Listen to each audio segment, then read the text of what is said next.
నమస్కారం నమస్కారం. నేను తెప్పోత్సవాలు ఆ ఉత్సవం ఎమ్మెల్యే, ఒక బాధ్యత గల ఎమ్మెల్యే శ్రీనివాస్ గౌడ్ ఈ పరిస్థితుల్లో ఇప్పుండే పరిస్థితుల్లో ఈ టాపిక్ను ఒక అసెంబ్లీలో ఎత్తాలనా అంటే ఆయనకు ఎంత దగ్గర సంబంధం ఉందో నాకు కనపడటం లేదు. ఇది ఆఫ్టర్ ఆల్ స్మాల్ థింగ్ అంటే ఆయన ఎత్తినాడు.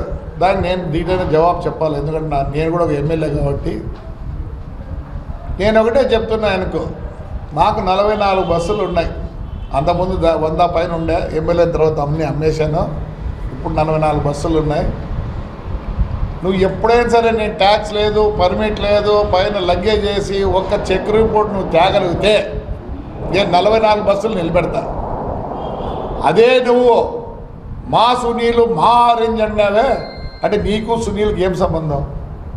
అంటే ఆయన ఎప్పుడు చెప్పుకునేవాడు, సునీల్ నా వెనకాల ఒక పెద్ద పాలిటీషియన్ ఉన్నాడు, పాలిటీషియన్. ఓహో నువ్వా ఇప్పుడు బయటపడుతుంది, నేను నీకు ఛాలెంజ్ చేస్తాను.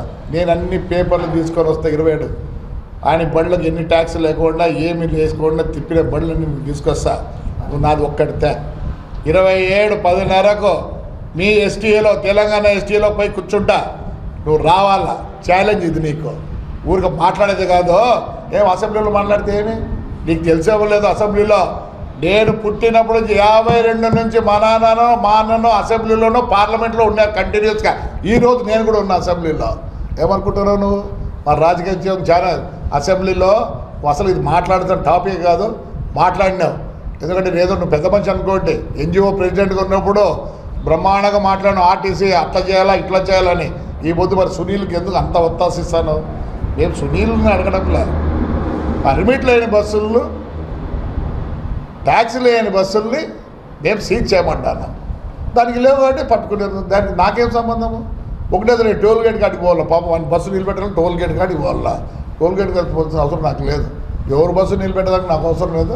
దానికి ఆర్టీఓలు బ్రేక్స్ అందరూ వాళ్ళు చూసుకుంటారు. కానీ నేను చెప్తున్నా 27వ తేదీ పొద్దున్నే 10:30 మీ ఎస్టీఐకి వస్తున్నా, తెలంగాణ ఎస్టీఐకి పేపర్లు తీసుకొని వస్తా. మీరు నావి ఏమన్నట్లుంటే పేపర్లు తీసుకొని, ఇదే నీకు ఛాలెంజ్. పొద్దున అసెంబ్లీలో మాట్లాడే వల్ల గొంతు ఎత్తుకొని ఏదో అరిస్తే ఈడ భయపడేవాడు ఎవడు లేడు. 27 మీ తెలంగాణ ఎస్టీ ఆఫీస్కి వస్తా. రైట్, మరి రెడీగా ఉండు. పేపర్లు తీసుకొని రా. ట్యాక్స్ లేని పేపరు, లగ్గేజ్ చేసిన పేపరు, పర్మిట్ లేని పేపర్ తీసుకురా. మీ వాడిని తీసుకొస్తా, అన్ని స్టేట్ల నుంచి తీసుకొస్తా. మీ వాడి గురించి, ఆరెంజ్ ట్రావెల్ గురించి, మీ సునీల్ గురించి. అందుకని ఎవరు భయపడేవాడు లేడు. కానీ దయచేసి ఒకటైతే చెప్తున్నా, సునీల్ది నాదేమన్నా చూసుకోండి, వేరే బస్సు వాళ్ళ గురించి పట్టించుకోదండి. ఎందుకంటే ఎవరు సరిగా లేరు, బస్సు అందరు లాస్లో ఉన్నారు. This is my challenge to you. ఏమే I'm coming on 27th, you please come there.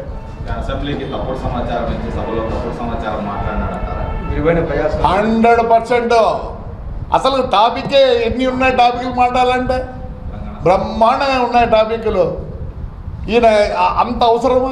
పోనీ అపోజిషన్లోనే ఉన్నాడా? పోనీ అపోజిషన్లో ఉంటే ఏదో జరుగుతుందని చెప్పేది. అపోజిషన్ కూడా కాదు. బీయింగ్ ఇన్ పార్టీ, పవర్లో ఉండే పార్టీ గురించి ఎన్ని లేవు. వాళ్ళు దండిగా అడుగుతారు. మిషన్ భగీరథ గురించి అడుగుతారు, రైతుల గురించి అడుగుతారు. దాని గురించి జవాబు చెప్పాయా నువ్వంటే బస్సు అంటే బస్సు ఏమవుతుంది? బస్సు ఏమవుతుంది? ఆర్టీసీ బస్సులు, ప్రైవేట్ బస్సులు లేకపోతే ఆర్టీసీ కూడా కష్టమే. పరిస్థితి బాగాలేదు, అందుకని మీ ప్రైవేట్ బస్సులు తిరుగుతాను. ఆర్టీసీ బ్రహ్మాండంగా ఉంటే బస్సు సీజ్ అయిపోతాయి. పోనీ ఆ ప్రైవేట్ వాళ్ళు కూడా బాగలేరు. అదే పర్మిట్ లేకుండా ఏమి ఓవర్లోడ్ వేసుకొని ట్యాక్స్ కట్టకపోతే బాగుంటారు. ఒకటేసారి 100 కాదు 200 బస్సులు పెట్టదు. ఒక పెద్ద కంపెనీ అంట, ఐబీ ఎత్తిన కంపెనీ వాంది. దానికి నువ్వు ఒత్తాసు పలుకుతావా? పలకద్దు. సమాజానికి ఏమైనా మంచి చేయి. Right, I'm coming on 27th to your office, Telangana road transport ఆఫీస్కి వస్తున్నాను. మీరు అడిగి రండి, పేపర్లు ఎత్తుకొని నా మీద ఏమైనా కేసులు ఉంటాయి.